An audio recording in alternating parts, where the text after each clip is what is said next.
اور آج کے دور میں اب مسئلہ سارا یہ ہے کہ ہم اصل اسلام سے اتنی دور نکل چکے ہیں کہ ہم جھوٹ بولنے کو نا ایک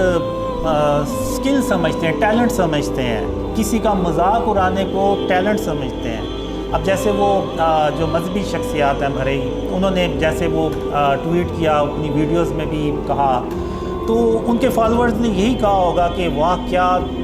بات ہے ان شخصیات کی کہ انہوں نے کیسے ایک شخص کو جو سچا انسان تھا اس کو بھی جھوٹا کر کے بتا دیا اور اس کا بھی کس انداز میں مذاق اڑایا۔ تو یہ اسلام نہیں ہے۔ محمد صلی اللہ علیہ وسلم کا اسلام جو ہے وہ اور ہے۔ آپ صلی اللہ علیہ وسلم نے کبھی کسی منافق کو بھی اس کے منہ پہ کبھی یہ نہیں کہا کہ تم منافق ہو، کبھی کسی جھوٹے شخص کو بھی یہ نہیں کہا کہ تم جھوٹے ہو۔ تو ہم اب یہ اگر آپ صلی اللہ علیہ وسلم کی تعلیمات پہ اور ان کی سنت پہ عمل کر رہے ہیں تو پھر یہ ان چیزوں کو کیوں اگنور کرتے ہیں؟ تو یہ بھی تو آپ صلی اللہ علیہ وسلم کی سنت ہے کہ کسی جھوٹے کو جھوٹا نہ کہا جائے، کسی بغیر تحقیق کیے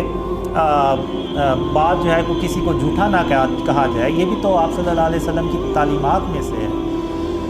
تو ہم جو ہے نا وہ ان چیزوں کو بھول جاتے ہیں اور دنیا کو اب کیا ریپریزنٹ کر رہے ہیں ہم، یعنی کافروں کو کیا ہم میسیج دینا چاہ رہے ہیں کہ ہم آپس میں ہی بغیر تحقیق کیے ایک دوسرے کو جو ہے وہ جھوٹا کہہ رہے ہیں۔ ایون انہوں نے اپنی ایک ٹویٹ بھی جو پن کی ہوئی ہے اس میں بھی یہی ہے کہ جی پہلے جو آپ کے پاس اگر کوئی خبر آئے تو اس کی تحقیق کر لیں۔ تو یہ کیا یعنی یہ ڈبل سٹینڈرڈ نہیں ہے کہ آپ لوگوں کو تو وہ بات کہہ رہے ہیں لیکن خود وہ عمل نہیں کر رہے؟ جو بات آپ صلی اللہ علیہ وسلم نے خود نہیں کی اس کا دوسروں کو بھی آپ صلی اللہ علیہ وسلم نے نہیں کہا۔ تو یہ مفتی صاحب جو تھے، مذہبی شخصیات جو ہیں، انہوں نے ٹویٹ تو یہ کیا ہوا ہے اور خود اس پہ عمل نہیں کیا۔ اور یہ جو باقی جو ہمارے خلاف ویڈیوز بناتے ہیں، اتنے یعنی کمنٹس کرتے ہیں کہ میں بھی پڑھتا ہوں، میں بھی دیکھتا ہوں ویڈیوز، تو